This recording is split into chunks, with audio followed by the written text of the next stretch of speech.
यो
विद्यारण्यन्तैव स्तूर्णाय ಸ್ಥಾಪಿತಾಪುರ ಜೈವ ಜೀರ್ಣೋಧೃತ ಏನ ರಘುವೀರ ಗುರುಂ ಭಜೆ.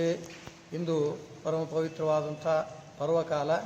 ಶ್ರೀ ಶ್ರೀ ಕೂಡ್ಲಿ ಆರ್ಯ ಅಕ್ಷೋಭ್ಯ ಮಠದ 28ನೇ ಯತಿಗಳಾದಂಥ ಶ್ರೀ ಶ್ರೀ ರಘುವೀರ ತೀರ್ಥರ 62ನೇ ಆರಾಧನಾ ಮಹೋತ್ಸವ ಇಂದು ಮಧ್ಯಾರಾಧನೆ. ಈ ಒಂದು ಉತ್ಸವವು ಮಾನವಿಯಲ್ಲಿ ಇವರ ಕರಸಂಜಾತರ ಅಂತ ಶ್ರೀ ಶ್ರೀ ನಾರಾಯಣ ತೀರ್ಥರು ಅವರು ನಾರಾಯಣ ತೀರ್ಥರೆಂಬ ಅಭಿಧಾನದಿಂದ ಶ್ರೀ ರಘುವೀರ ತೀರ್ಥರಿಂದ ತುರ್ಯಾಶ್ರಮವನ್ನು ಸ್ವೀಕರಿಸಿದರು.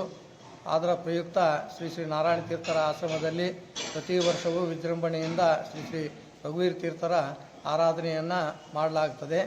ಇವರು ಮೂಲ ಸುರಪುರದವರು, ಪಾಲ್ಕುರಿ ವಂಶಸ್ಥರು. ಇವರಿಗೆ ಶ್ರೀ ರಘುದಾಂತ ತೀರ್ಥರಿಂದ ಈ ಒಂದು ಶ್ರೀ ಕೂಡ್ಲಿ ಆರ್ಯ ಅಕ್ಷೋಭ್ಯ ಮಠದ 28ನೇ ಯತಿಗಳಾಗಿ ಇವರಿಗೆ ಪೀಠಾಲಂಕೃತವನ್ನು ಮಾಡಲಾಗ್ತದೆ. ಇವರು ಪೀಠವನ್ನು ತೆಗೆದುಕೊಂಡು ಮೋತಂಪಲ್ಲಿ ಭೀಮಸೇನ ದೇವರ ಹತ್ತಿರ ಒಂದು ಸಲ ಹೋಗಿರ್ತಾರೆ. ಅಲ್ಲಿ ಇವರು ತಮ್ಮ ನವರತ್ನ ಮಾಲಿಕ ಎಂಬ ಗ್ರಂಥವನ್ನು ರಾತ್ರಿ ಓದಿ ಪಕ್ಕದಲ್ಲಿ ಇಟ್ಟುಕೊಂಡು ಮಲಗಿರ್ತಾರೆ. ಆ ಸಂದರ್ಭದಲ್ಲಿ ಬೆಳಗಿನ ಜಾವ ನೋಡ್ತಾರೆ, ಆ ಪುಸ್ತಕ ಇರೋದಿಲ್ಲ. ಆ ಪುಸ್ತಕ ಎಲ್ಲಿದೆ ಅಂತ ಹೋಗಿ ಆ ಪುಸ್ತಕವನ್ನು ಹುಡುಕಲಿಕ್ಕೆ ಹೋಗ್ತಾರೆ. ಅದು ಪ್ರಾಣದೇವರ ಮುಂದೆ ಒಬ್ಬ ವೃದ್ಧ ಕುಳಿತು ಓದ್ತಾ ಇರ್ತಾನೆ. ಆ ಸಂದರ್ಭದಲ್ಲಿ ಇದು ಯಾರು ತಂದು ಕೊಟ್ಟರು ನಿಮಗೆ ಅಂದರೆ, ನಿಮ್ಮಲ್ಲೇ ಯಾರೋ ತಂದು ಕೊಟ್ಟರು, ಇದನ್ನು ಸಂಪೂರ್ಣ ಓದಿದ್ದೇನೆ, ಇದರಲ್ಲಿ ಒಂದು ಅಕ್ಷರ ತೆಗೆಯಬಾರದು, ಒಂದು ಅಕ್ಷರ ಸೇರಿಸಬಾರದು, ಇದು ನನ್ನ ಆಜ್ಞೆ ಅಂತ ಹೇಳಿ ಅವರು ಆ ಪುಸ್ತಕವನ್ನು ಅವರಿಗೆ ಕೊಟ್ಟು ಮುಂದೆ ಬರ್ತಾರೆ. ಆಗ ರಘುವೀರ ತೀರ್ಥರು ಮುಂದೆ ಸ್ವಲ್ಪ ಬಂದ ತಕ್ಷಣ ಹಿಂದೆ ಏನೋ ದೊಡ್ಡ ಸಪ್ಪಳವಾದಂತಾಗಿ ಹಿಂತಿರುಗಿ ನೋಡ್ತಾರೆ. ಆಗ ತಕ್ಷಣ ಆ ವೃದ್ಧ ಒಮ್ಮಿಂದೊಮ್ಮೆಲೆ ಶ್ರೀ ಮೋತಂಪಲ್ಲಿ ಭೀಮಸೇನ ದೇವರ ಅವತಾರವನ್ನು ತಾಳಿ ಗದೆಯನ್ನೇ ಎತ್ತಿಕೊಂಡು ನಿಂತು ರಘುವೀರ ತೀರ್ಥರಿಗೆ ದರ್ಶನವನ್ನು ಕೊಟ್ಟು ಅದೃಶ್ಯನಾಗ್ತಾನೆ. ಇಂತಹ ಮಹಾಮಹಿಮರು ಇವರು 1962